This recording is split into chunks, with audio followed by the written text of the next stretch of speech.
We know that Harry and Meghan are very keen, of course, to make a big splash with their media empire, Archwell Studios, but it hasn't got off to a great start, as we know, because, well, certain setbacks and all that sort of stuff. It's not easy, as I've said before here on the show, trying to make a go of a media company, particularly in the 21st century age, because a lot of content is free. Many people don't want to pay for content. And of course, they came in it at a bit of a bad time. The pandemic kicked in and people's viewing habits radically changed. Then of course we saw and heard that Meghan Markle's big ambitious plans for her animation, Pearl, hit the skids.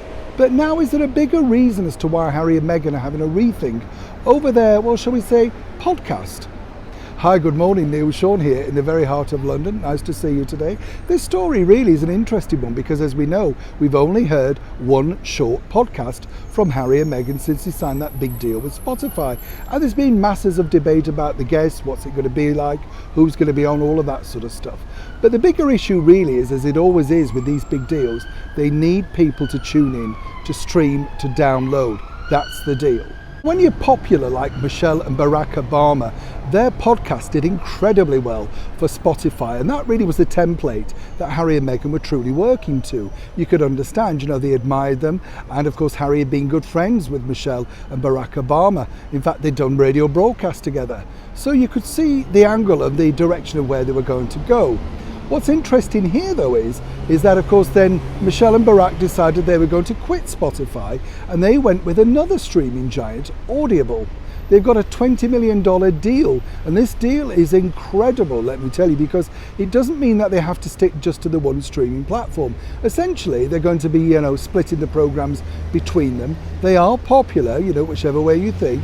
Michelle has a very big following. You only have to look at that because from her book sales, of course, becoming Michelle. I mean, incredible.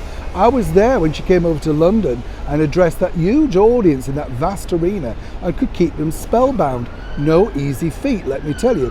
What's interesting now, though, is this. A very good source, Harry and Meghan are, having a rethink about where they're going with their individual podcasts and their programming. And of course, we do know that they themselves were a little bit upset about the Spotify association with the comedian, host and podcaster Joe Rogan. So, again, they put that out there in public. But could the bigger picture be, and as ever, we have to say allegedly, that they're looking for a brand new home, a brand new deal? It will be difficult to leave Spotify right now because, of course, they haven't really delivered anything, or anything that we know about, at least, the public.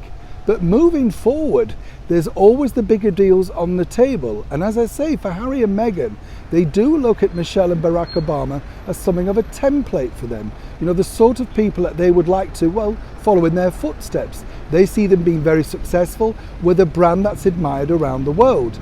Both of them have had best-selling books. As I say, the podcasts are doing well, and they're moving into television also. So this could be, as ever, we have to say allegedly, the route that Harry and Meghan now wish to go down. According to a very good source out in California, they really do look to them for their inspiration and ideas. And as we know, Prince Harry was very keen to make sure that he got Barack Obama down for his very first podcast deal. We're not quite sure what that is, or indeed if he managed to sign the deal. Could be strange and difficult now, because with Michelle and Barack over on Audible, would they now want to step back into a company they've left behind for millions of dollars? Whichever way you look at it, times are a-changing in the media world of Harry and Meghan. Neil Sean in the very heart of London.